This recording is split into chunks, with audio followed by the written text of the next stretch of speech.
ગોધરાની જાહેર જનતાને હું આ સ્ટેજ પરથી તેમની ક્ષમા ચાહું છું, ક્ષમા યાચના માંગુ છું. આ પ્રત્યે કોઈને પણ દુઃખ થયું હોય તો હું માફી માંગુ છું. ગોધરા નગરપાલિકાના પ્રમુખ જયેશભાઈ ચૌહાણે જાહેરમાં માફી માંગી. ગોધરા શહેરના લાલબાગ મેદાન ખાતે આયોજિત રાવણ પુતળા દહન ભવ્ય કાર્યક્રમમાં ગોધરા નગરપાલિકાના પ્રમુખ જયેશભાઈ ચૌહાણે જાહેર મંચ ઉપરથી નગરજનો, ભારતીય જનતા પાર્ટીના કાર્યકરો અને હોદ્દેદારોને માફી માંગી હતી.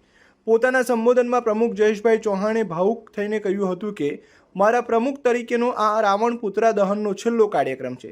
તેમણે ઉમેર્યું હતું કે મારા પ્રમુખ તરીકેના કાર્યકાળ દરમિયાન મારા વતી જો કોઈ પણ વ્યક્તિની લાગણી દુભાઈ હોય, ઠેસ પહોંચી હોય તો હું આ જાહેર મંચ ઉપરથી રાજકીય માણસો, પદાધિકારીઓ, કાઉન્સિલરો તેમજ તમામ નગરજનોને મારા પ્રત્યે દુઃખ થયું હોય તો હું માફી માંગુ છું.